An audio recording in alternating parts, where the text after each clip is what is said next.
Hoy, kadamo na sang problema sa kalibutan. Nagdugang pangbakla na iniho. Ha? Gusto magpasikat. Ato, hoy, bakla. To, tandaan mo ha. Kapag tinawag kang sir or ma'am, ibig sabihin, nire-respeto ka ng tao. Ha? Ang ganda-ganda mo. Ha? Ang ganda-ganda mo, feeling mo maganda ka. Ang pangit ng ugali mo. Tandaan mo yan. Ha?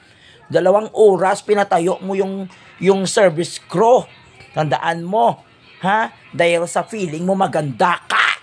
Bulok naman pagkatawo mo. Shout out sa LGBTQIA kung ano man na party list. Bigyan ng karapatang parusang baklang ito gusto sumikat. Ha? Tandaan mo yung bakla.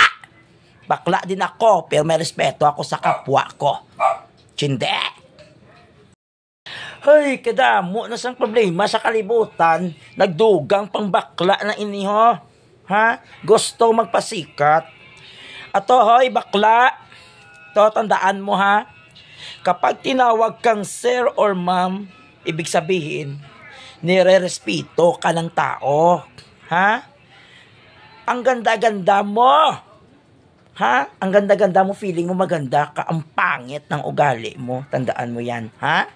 2 oras pinatayo mo yung service crew. Tandaan mo. Ha? Dahil sa feeling mo maganda ka. Bulok naman pagkatawo mo. Shout out sa LGBTQIA kung ano man na party list. Bigyan ng karapatang parusang baklang ito gusto sumikat. Ha? Tandaan mo yung bakla. Bakla din ako pero may respeto ako sa kapwa ko. Chinde.